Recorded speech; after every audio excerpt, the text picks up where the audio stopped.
Vamos entender o, o DDW trouxe para nós uma nova reflexão, que é, na verdade, retornar ao conceito, principalmente da base clínica, de como nós podemos raciocinar para cada síndrome, para cada fenótipo apresentado no esôfago, para que nós tenhamos uma melhor abordagem diagnóstica e uma melhor abordagem terapêutica.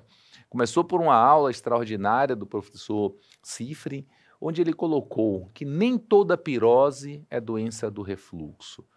Então vamos viajar com isso, com a missão que o nosso querido Ricardo Barbucci trouxe para todos nós. Afinal, da pirose a Barrett, supressão ácida é a resposta para tudo? Querido Ricardo Barbucci, seja bem-vindo mais uma vez para esse debate. Olá, obrigado novamente pela apresentação e a gente vai falar um pouquinho o que a gente viu aí no último DDW, especialmente voltando então para a parte da doença do refluxo gastroesofágico. Bom, como a gente sabe, a doença do refluxo gastroesofágico é uma doença que tem uma fisiopatologia bastante complexa, que inclui fatores esofágicos, fatores gástricos, né? E especialmente fatores relacionados com a barreira antirrefluxo. Mas como toda doença péptica, a doença do refluxo gastroesofágico ela tem como base na sua fisiopatologia e também no seu tratamento um desequilíbrio entre os fatores de ataque e defesa da mucosa esofágica. O fato é que nós temos, nos pacientes com doença do refluxo, eles têm diferentes, vamos dizer assim, eles entram em diferentes fenótipos dessa doença, com diferentes evoluções, diferente fisiopatologia e também, naturalmente, com diferente abordagem terapêutica e prognóstica. Uma das coisas extremamente importantes relacionadas com diferentes apresentações clínicas e endoscópicas da doença é a função do esfíncter inferior do esôfago. Como a gente sabe, quanto pior esse esfíncter funciona do ponto de vista de pressão esfincteriana, maior é a chance de lesão esofágica, de tal modo que quanto mais grave a doença do refluxo, menos eficaz é a barreira antirrefluxo no que diz respeito à pressão do esfíncter, no que diz respeito também à extensão desse esfíncter e, é claro, a presença ou ausência da hérnia de hiato. Mas outra coisa extremamente importante, relevante, que explica diferentes apresentações clínicas endoscópicas da doença é a capacidade que o nosso estômago tem de produzir ácido clorídrico. E isso é uma coisa bastante individual. Mas como a gente vê claramente, pacientes que têm pirose funcional, né, ou pacientes que têm doença do refluxo não erosiva, apresentam uma capacidade secretora normalmente inferior aos pacientes que se apresentam com manifestações mais graves da doença, como esofagites erosivas mais graves e especialmente o esôfago de Barrett. Outra coisa extremamente importante que direciona a apresentação e a gravidade da doença é a presença de outros materiais agressivos para a mucosa esofágica, além do ácido clorídrico. Com certeza, né, os sais biliares, eles agravam a lesão esofágica produzida pelo ácido clorídrico e acabam, então, havendo um refluxo biliar muito mais frequente em pacientes com doença do refluxo mais grave do que quando a gente compara com pacientes, por exemplo, com doença do refluxo natureza não erosiva. Além desses fatores relacionados com a capacidade secretora, o tipo de material refluído, a eficácia ou ineficácia da barreira antirrefluxo, é extremamente importante a gente ter em mente que a resistência do esôfago ao material refluído também varia de pacientes para pacientes, de tal modo que quanto menor essa resistência, maior a chance de eu ter lesão esofágica. Outra coisa extremamente importante é o tempo que esse material refluído permanece em contato com a mucosa esofágica, de tal modo que pacientes que têm um clareamento esofágico reduzido acabam tendo uma tendência maior de ter uma lesão mais importante nesse esôfago. Então, esses fatores também são hoje agravados pelo tipo de microbiota que esse paciente apresenta a nível de esôfago. Isso também foi muito descrito no último DDW, né? Existe um padrão de microbiota oral e esofágico que se relaciona com mais ou menos lesão esofágica. Né? Lembrando que o material refluído para o esôfago agride o esôfago, aumenta a permeabilidade esofágica e isso faz com que a microbiota também possa interferir diretamente na resposta inflamatória que nós vamos ter frente a esse aumento da permeabilidade esofágica. Inclusive, alguns trabalhos mostrando uma relação direta do score de Demister, né, e diferentes padrões da microbiota esofágica. Diferentes microbiomas esofágicos e orais estão relacionados com diferentes tipos de resposta inflamatória pelo esôfago e também com a integridade da mucosa esofágica. Hoje a gente sabe, então, que a permeabilidade da parede esofágica e a microbiota se interferem diretamente na resposta inflamatória que ocorre a nível de submucosa esofágica.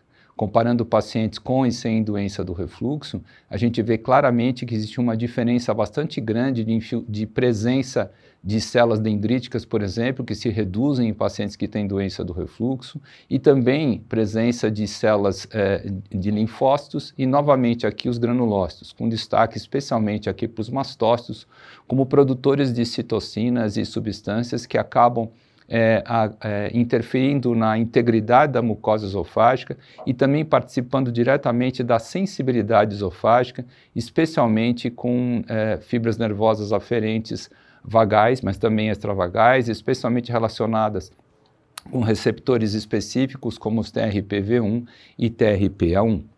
A sintomatologia da doença do refluxo também se relaciona diretamente com a altura no esôfago que o material refluído alcança. De tal modo que quanto mais proximalmente o refluxo chega, maior é a chance de gerar sintomas, já que quanto mais alto a gente vai no esôfago, quanto mais proximal no esôfago, mais sensível esse esôfago é às alterações endoscópicas. De tal modo que hoje a gente sabe que não existe relação entre a intensidade e frequência dos sintomas e a gravidade das esofagites. É possível o paciente ter doença do refluxo grave, sem nenhum sintoma, ou com poucos sintomas, do mesmo jeito que é bastante frequente pacientes sem lesão esofágica e bastante sintomáticos, que na verdade representam a grande maioria dos pacientes com essa afecção. Essas diferenças no que diz respeito à função do esfíncter inferior, a motilidade esofágica, o clareamento esofágico, né, a resistência da mucosa do esôfago, a capacidade nossa de produzir ácido, a presença ou ausência de refluxo biliar, nos permite então, e também a sensibilidade esofágica, nos permite então dividir a doença do refluxo em diferentes fenótipos, né, que se apresentam com, claro, com apresentação endoscópica diferente e com certeza com respostas ao tratamento instituído de maneira diferente. Quanto mais lesão eu tenho no esôfago, mais importante é o controle da acidez, no controle, né, da doença, na melhoria da qualidade de vida e na redução das lesões esofágicas. Quanto menos lesão esofágica eu apresento, mais importante é o controle da sensibilidade esofágica como um fator importante para a melhoria da qualidade de vida dos nossos pacientes.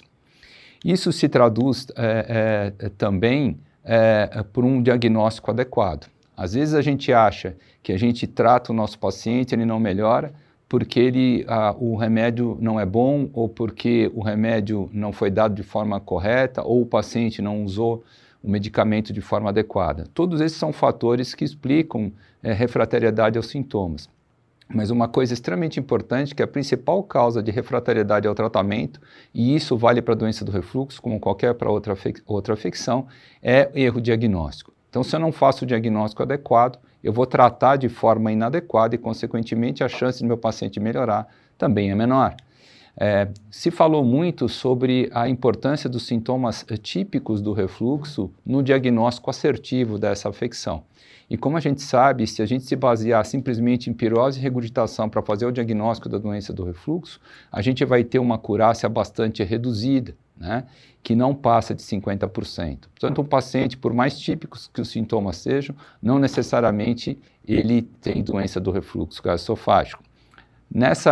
Sob esse ponto de vista, o Dr. Antônio Fábio mencionou anteriormente a brilhante aula do professor Daniel Cifrin, abordando a importância da pirose como diagnóstico da doença do refluxo gastroesofágico e mostrando claramente que a pirose ela pode ser secundária não somente à lesão esofágica que ocorre, por exemplo, em pacientes com doença do refluxo, mas também secundariamente a outros tipos de agressão esofágica ou alteração da motilidade ou da distensão do esôfago. Uma das coisas, por exemplo, muito relacionadas com pirose e que, é claro, não é doença do refluxo, muito pelo contrário, o tratamento é justamente o oposto, é a acalase. Nessa situação, por exemplo, a estase alimentar pode lesar o esôfago e isso levar a sintomas muito parecidos, inclusive alterar até a mucosa esofágica, mimetizando muitas vezes esofagites erosivas, seja diretamente pela estase alimentar ou diretamente, eventualmente, por mecanismos, por exemplo, relacionados com o consumo de medicamentos que, ao pararem no esôfago, podem agredir o esôfago diretamente. A existência também de alterações motoras a nível de parede esofágica, de corpo esofágico, também podem levar a apresentações de dor retroesternal e, eventualmente, pirose, que mimetizam muito a doença do refluxo gastroesofágico. A mesma acontece com, por exemplo, a própria esofagite eosinofílica. Vários medicamentos podem levar a sensação de pirose e mimetizar a doença do refluxo por agressão direta sobre essa mucosa, efeito que ainda é pior, portanto, quando existe alteração da motilidade esofágica.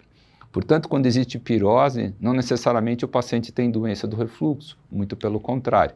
A gente precisa pensar em várias outras doenças que podem levar a essa mesma sintomatologia, doenças especialmente como a esofagite eosinofílica, alterações de motilidade esofágica, não somente a acalásia, mas lembrar da doença mista do tecido conectivo, da esclerodermia, da síndrome de Sjögren, doenças como diabetes, hipovitaminose B12, hipotireoidismo descompensado, são todos fatores que interferem diretamente no tempo de esvaziamento esofágico e podem levar, então, à sensação de pirose e serem erroneamente diagnosticadas como doença do refluxo.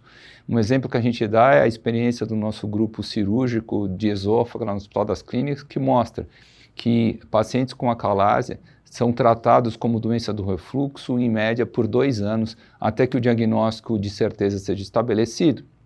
Extremamente importante, porque o diagnóstico acurado leva um tratamento acurado e a chance, então, do paciente responder ao tratamento é bem melhor. As esofagites infecciosas também não devem ser esquecidas, né? Citomegalovírus, herpes, entre outras afecções, e também as esofagites medicamentosas, como a gente já mencionou. Não esquecer de doenças benignas e malignas de órgãos próximos ao esôfago, incluindo parede torácica e eventualmente vesícula, pâncreas e especialmente o coração. Lembrando que angina, tanto estável quanto estável, acabam gerando sintomas de desconforto retroesternal muito parecidos com a pirose e não necessariamente relacionados com esforço físico. Outra coisa é que no frigir dos ovos, né, o principal diagnóstico diferencial relacionado com a presença de pirose são as doenças funcionais do esôfago, especialmente a pirose funcional, e uma doença que se aproxima um pouco da doença do refluxo, mas também se caracteriza por uma sensibilidade esofágica extremamente exacerbada, que é o caso da hipersensibilidade esofágica ao refluxo. A endoscopia pode nos auxiliar a ter um diagnóstico mais acurado da doença do refluxo, mas como a gente sabe, né, a chance da endoscopia vir alterada em pacientes com queixa de pirose é pequena. A maioria dos pacientes que têm pirose e que são submetidos à endoscopia se apresentam com endoscopia normal. 30% somente dos pacientes com pirose vão ter endoscopia alterada. E é importante que a gente tenha em mente que grande parte desses pacientes que têm endoscopia alterada têm, na verdade, doenças erosivas leves, grau A e B de Los Angeles. É a exceção do nosso paciente com doença do refluxo, a apresentação esofágica com esofagites graves, como esofagite C e D, e ainda mais raro é a presença do esôfago de Barrett, tá? A importância da endoscopia, ela acaba sendo relevante, especialmente no diagnóstico diferencial também da doença do refluxo gastroesofágico e de outras doenças que podem gerar pirose, inclusive a própria esofagite eosinofílica, né, reforçando-se então a importância da biópsia esofágica nessa situação. Mas em pacientes com manifestações, por exemplo, extraesofágicas da doença do refluxo, a chance da endoscopia vir alterada é ainda menor. Mas eventualmente algumas alterações presentes podem nos ajudar a reforçar a relação do refluxo com manifestações extraesofágicas, especialmente a presença ou ausência de hérnia de hiato. Uma coisa bastante importante apresentada no último DDW foi a importância cada vez maior da avaliação pH métrica de longo prazo, realizada então com o sistema Bravo e outros, que permite então a avaliação do pH intraesofágico por até 96 horas, o que aparentemente aumenta a acurácia desse exame para o diagnóstico mais assertivo de doença do refluxo gastroesofágico. A biópsia esofágica também tem sido utilizada especialmente para afastar doenças que podem mimetizar a doença do refluxo, especialmente a esofagite eosinofílica, mas como a gente vê, à medida que nós conhecemos melhor a fisiopatologia da doença do refluxo, cada vez mais a gente conhece a importância do infiltrado inflamatório da submucosa como gênese de sintomas e participação da fisiopatologia da doença do refluxo, como a gente já mencionou em slides anteriores. Cada vez mais a biópsia esofágica ela nos permite um diagnóstico mais assertivo dessa doença, como mostra esse trabalho do professor Savarino. Vários outros métodos diagnósticos, eu não vou me ater a isso, mas nos permite um diagnóstico mais acurado da doença, passando pela pH-metria, impedância pH-metria, a própria manometria esofágico, né? E Lyon 2.0 aborda isso de maneira bastante clara, inclusive abordando aqui pacientes em uso de inibidores de bomba de prótons, o quanto a gente deve valorizar e como a gente deve valorizar os achados, especialmente de pH-metria, impedância pH-metria e de impedância de mucosa associada à doença do refluxo gastroesofágico. Uma coisa que se discutiu bastante no último DDW foi a importância do achado de esofagites Los Angeles B como diagnóstico de certeza de doença do refluxo gastroesofágico, como foi colocado no Lyon 2.0. Lembrando que a esofagite Los Angeles B, existem diferentes tipos de esofagite Los Angeles B. Uma coisa é o paciente ter uma erosão única, né, de 6 milímetros, né, que pode ser 6 milímetros para mim, pode ser 4 milímetros para outro, e isso torna o resultado da esofagite A e B tanto quanto discutível. É diferente de um paciente que se apresenta com 4 erosões lineares de 8 milímetros, a chance do paciente ter refluxo nessa situação é muito maior do que uma Los Angeles B com uma erosão isolada, e isso se discutiu bastante no DW, quanto a gente deve de fato valorizar a presença de esofagite Los Angeles B para o diagnóstico mais acurado de doença do refluxo. Para facilitar, então, ainda mais um diagnóstico de certeza da doença do refluxo e da gravidade, eventualmente, da doença do refluxo, e eventualmente associar isso à resposta medicamentosa e prognóstico desses pacientes, foi proposto, então, o que a gente chama de score de Lyon, né? Cada vez mais em gastroenterologia a gente busca scores para que a gente tenha uma avaliação mais objetiva do diagnóstico e de acompanhamento dos nossos pacientes. Isso vale na esofagite eosinofílica, como a gente já mencionou. No último DDW, a grande novidade foi o score de Milão, baseado em achados manométricos e que permite também um reforço, até um diagnóstico assertivo de doença do refluxo. E agora surge o score de Lyon, que se baseia em achados endoscópicos, achados pH-métricos, impedância de mucosa esofágica, né? Tudo isso propondo um score, e esse score, então, ele foi validado por alguns trabalhos interessantes, tanto da Ásia quanto da Europa, que depois, eventualmente, a doutora Carla e o doutor Antônio, que são motilistas, como se diz, né, poderiam comentar de uma maneira um pouco mais detalhada. Esse novo score, então, ele utiliza métricas lineares, né, e que baseadas no consenso de Lyon 2.0 e que permite, então, caracterizar síndromes esofágicas em fenômenos clínicos relevantes. Esse score é especialmente importante quando há dúvida com relação ao diagnóstico da doença do refluxo, mas também para estabelecer gravidade e estabelecer uma expectativa da resposta ao tratamento. O score de Lyon, ele veio acrescentar ao antigo score de Demister e se mostra mais acurado do que o último score mais antigo. Essa diferença de fenótipos que a gente tem na doença do refluxo gastroesofágico, e novamente repito, se relacionam com diferentes mecanismos fisiopatológicos e se relacionam de fato com mais refluxo ácido, menos refluxo ácido, refluxo biliar, etc., e sensibilidade esofágica, fazem com que a abordagem nossa para esses pacientes com diferentes fenótipos seja completamente diferente.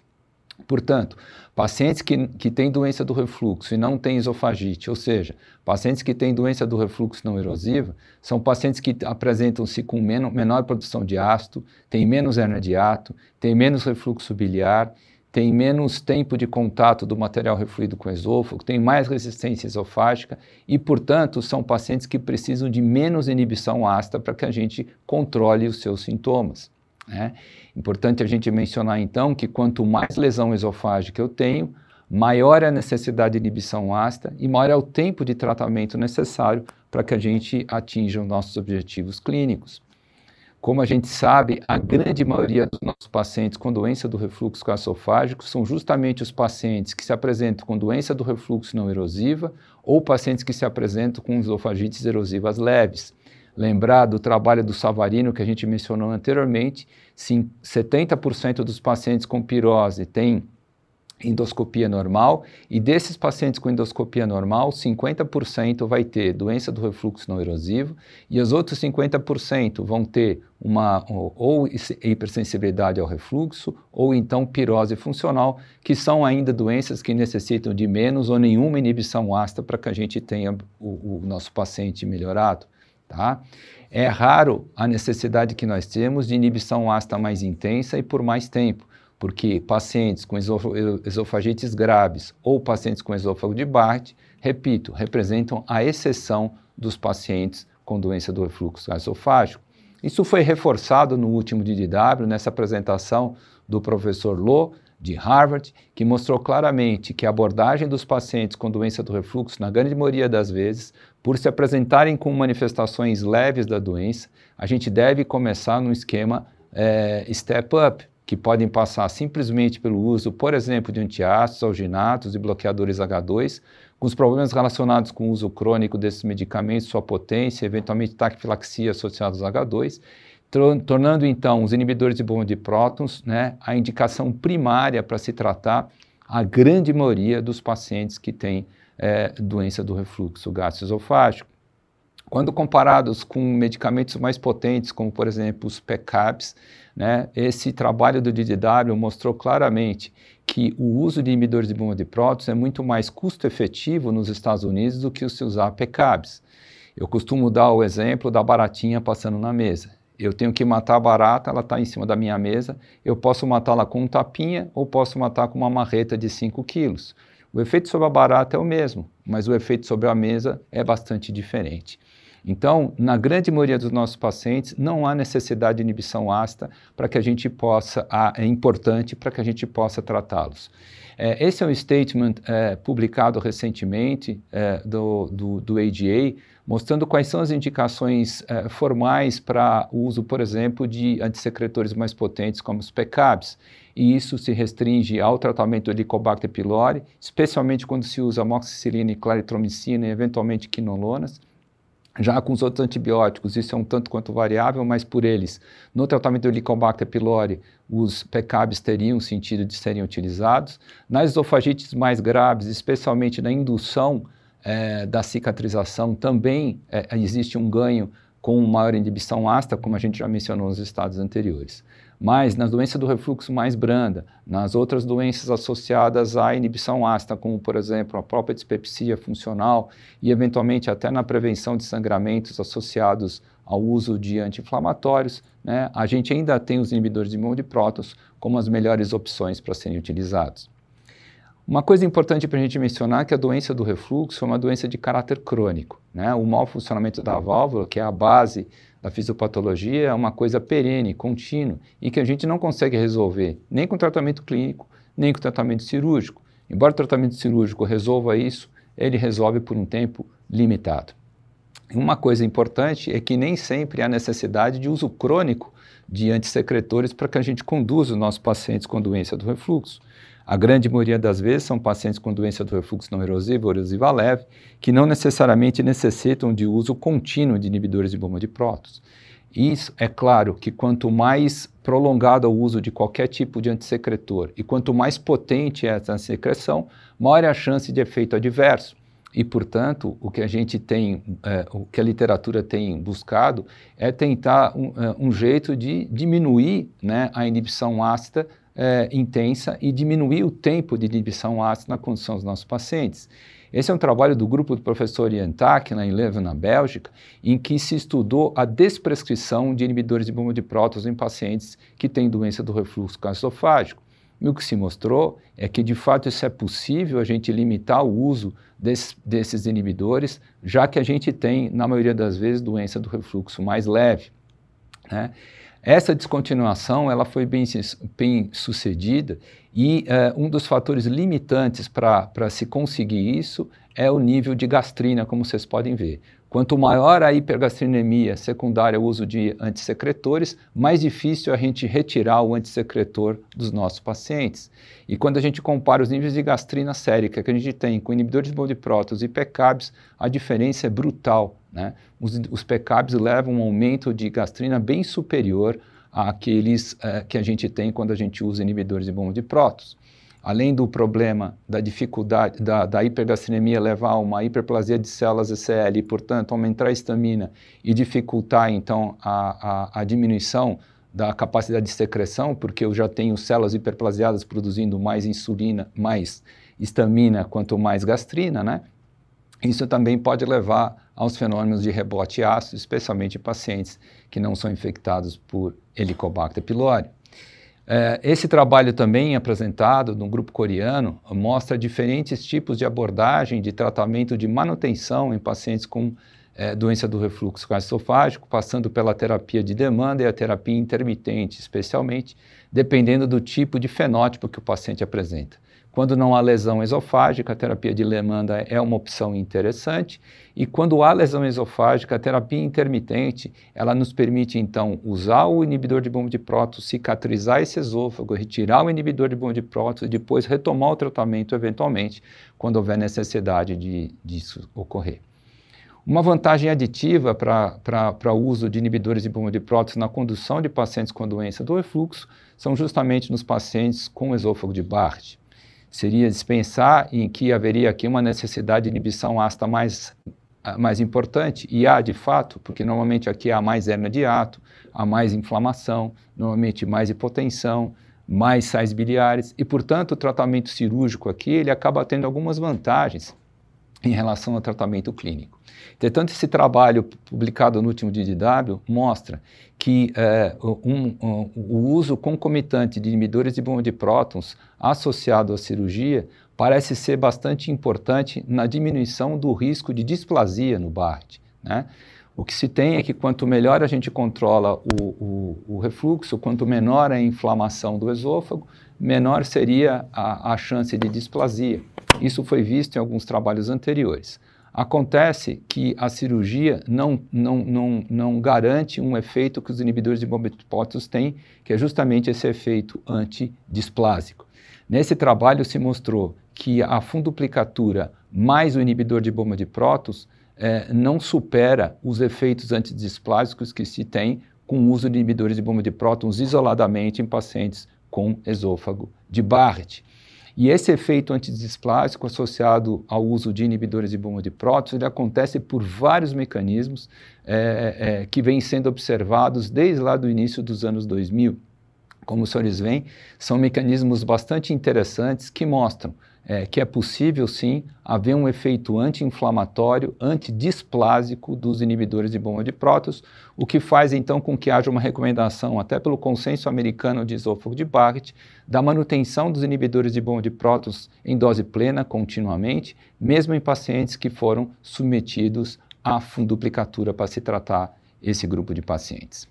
Ainda no último DDW, um método novo de tratamento do refluxo foi proposto por um grupo israelense, o que a gente chama de TESS, né, ou Transcutaneous Electrical Stimulation System. Basicamente, o que se tem é um sistema de estimulação da contração da musculatura abdominal junto aí ao mesogastro, e que se viu que foi capaz esse sistema de diminuir não só os sintomas, mas também o grau de esofagite de pacientes com doença do refluxo gastroesofágico, trazendo uma nova, um novo método de tratamento da doença do refluxo que a gente não tinha anteriormente.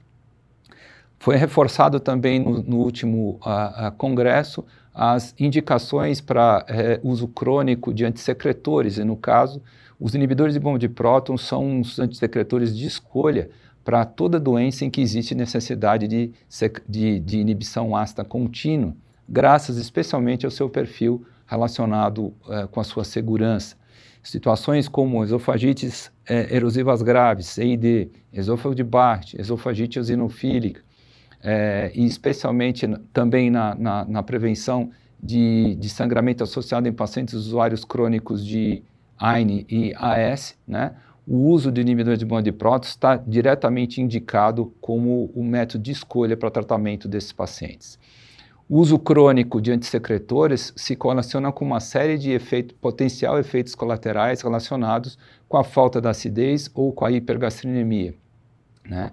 O que se tem é que quanto mais potente, de fato, né, a inibição ácida, teoricamente, potencialmente, a gente vai ter a chance de mais efeitos adversos. E isso foi visto também nesse último DDW, em que se comparou os efeitos adversos no que diz respeito ao risco de gastroenterocolites agudas em pacientes usando IBP e pacientes usando PCAP, e a gente vê claramente quase 3 vezes mais chance de infecções intestinais em pacientes usuários de inibidores competitivos dos canais de potássio. Concluindo, então, o que a gente pode dizer é que a doença do refluxo tem seu diagnóstico diferencial cada vez mais complexo. Os sintomas, eles, de fato, não são suficientes para um diagnóstico acurado da doença. A doença do refluxo, diferentemente do que a gente pensava anteriormente, não é somente uma doença péptica, que inclui simplesmente a inibição ácida, que quanto mais inibir ácido, melhor. Isso não é verdade na grande maioria dos nossos pacientes. Cada vez mais a gente percebe a importância da resposta imune da submucosa como gênese especialmente de sintomas relacionados com a doença do refluxo, e que o tratamento desses pacientes ele deve abordar não somente a inibição ácida, mas também a sensibilidade esofágica e o processo inflamatório esofágico que a gente tem secundariamente ao material refluído, e isso a gente consegue com várias alternativas, especialmente com inibidores de bomba de prótons e cada vez mais com o uso até de neuromoduladores para completar a ação dos antissecretores. É isso aí que eu queria falar, professor. Obrigado, querido Barbucci, por essa percepção. Sabemos hoje que nós precisamos de um diagnóstico mais conclusivo para uma melhor abordagem. Pensar simplesmente que a supressão ácida vai resolver todas as afecções para o nosso paciente, realmente a gente não está fazendo a medicina tão clara, tão evidente e tão precisa para o nosso paciente. Individualizar. Vamos resgatar a anamnese, vamos resgatar o tempo da consulta, vamos fazer com que o nosso paciente tenha a oportunidade de se expressar, de liberar um pouco da sua trajetória, de todo o seu caminho do diagnóstico. O que nós temos percebido que muitos colegas, simplesmente por não terem tempo suficiente, acreditam que aumentando a supressão ácida, colocando drogas um pouco mais potentes, um pouco mais novas, simplesmente iriam resolver todos os conflitos que esse paciente tem com a sua síndrome. Que Barbucci colocou que muito mais que simplesmente pensar que a supressão ácida nas síndromes esofagianas é a gente poder entender o custo-efetividade, a segurança e como aplicar a melhor medicação. Isso foi muito trabalhado no DDW, esse trabalho e outros falaram muito isso.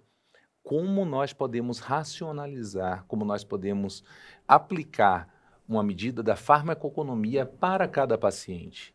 Será que um paciente com uma doença do refluxo não erosiva, um paciente que tem ali dentro, talvez até mesmo um mecanismo de sobreposição sintomática por uma pirose funcional ou por uma hipersensibilidade ao refluxo, estaria por uma resposta parcial à supressão ácida, sendo esse o motivo, ou seria uma necessidade de anexar uma neuromodulação?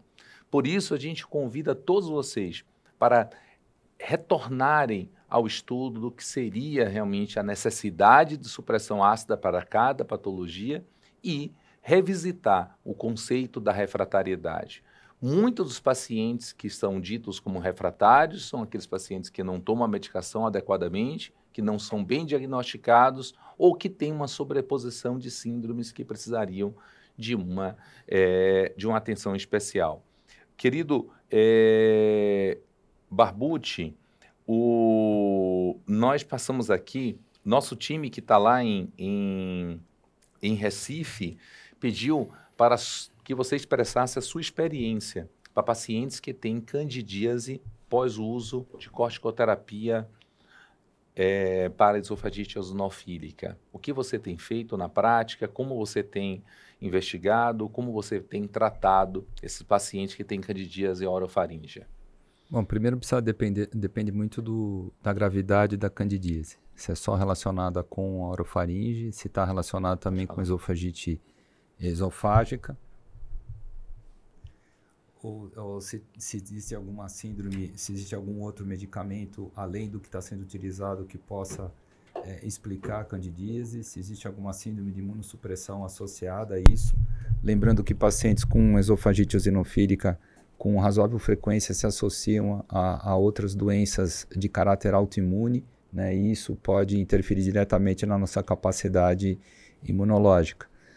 Numa esofagite, uma candidíase relacionada à orofaringe, o tratamento com, por exemplo, nistatina tópica, na grande maioria das vezes, resolve o problema. A gente vai pensar eventualmente em antifúngicos via oral quando a gente tem uma candidíase mais importante. E, eventualmente, a gente vai pensar se isso de fato é relacionado com o uso dos corticoides, tentar reduzir a dose do corticoide à mínima dose eficaz para manter o nosso paciente assintomático, controlar a evolução para a fibrose e diminuir o risco de candidíase. Na eventual recidiva da doença, mesmo em doses menores de corticosteroides, a conduta é tentar-se, então, substituir o tratamento por outro que não influencie nessa resposta imune. Perfeito. Um abraço aqui a todos que estão entrando. Nós temos grandes estudiosos, o Carlos Rica, né, um grande estudioso do Nordeste, dessa percepção da interface entre o cérebro e o intestino. E nós temos múltiplas perguntas aqui, meus queridos, e um deles, assim, traz para a gente, em SIBO, qual o espaço para colestiramina, enzimas pancreáticas, quando não está responsivo ao antibiótico, para vocês dois? E para Eduardo Zui, que está aí. Eduardo Zui, comece a falar.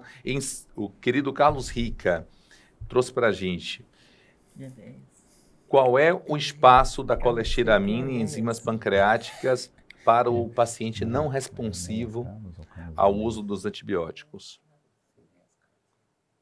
Bom, como muitas vezes a gente fala da SIBO, mas geralmente os casos são muito complexos, com mais de uma condição ao mesmo tempo, né? Então, a colestiramina poderia ter uma ação em reduzir sintomas, né, melhorando a absorção do alimentar, do intestinal, mas não trata a causa do problema quando a gente encara a SIBO, né? Então, toda vez que a gente tem um paciente que não responde adequadamente ao tratamento, a gente tem que questionar o diagnóstico, lembrar, por exemplo, do falso positivo no teste de hidrogênio expirado, naqueles pacientes que têm um trânsito intestinal acelerado. E o doutor Pimentel sempre fala da preguiça diagnóstica, né? Não é porque o paciente teve SIBO uma vez, e aí toda vez que ele tiver sintomas, novamente, vai ser SIBO. Então, a gente precisa avaliar, investigar e constantemente estar acompanhando esse paciente. Sua opinião, querido Barbucci? Eu acho que a história da colestiramina é interessante porque, primeiro, que a SIBO pode vir associada a enzima de intestino irritável e, eventualmente, a diarreia funcional. E tanto no intestino irritável com predomínio de diarreia como da diarreia funcional, a absorção de sais biliares ela pode interferir diretamente na fisiopatologia em 20% e 30% dos casos, né, Edu? Então, a colestiramina podia ser uma opção nessa situação. A outra colocação é que na SIBO a gente tem a produção de sais biliares secundários de uma maneira exacerbada pelo efeito da microbiota a nível de intestino delgado, especialmente a produção de ácido litocólico, né? Interfere diretamente na absorção de delgado, promove, por exemplo, insuficiência de disacaridase secundária, e eventualmente, então, o uso da colestiramina aqui poderia ter sentido, sim, como um adjuvante no tratamento específico do supercrescimento bacteriano, né? Eu acho que essas duas situações, acho que seria interessante essa abordagem concomitante. Talvez com diarreia, né, Barbudo? Isso, com diarreia. Com diarreia. Perfeito, perfeito.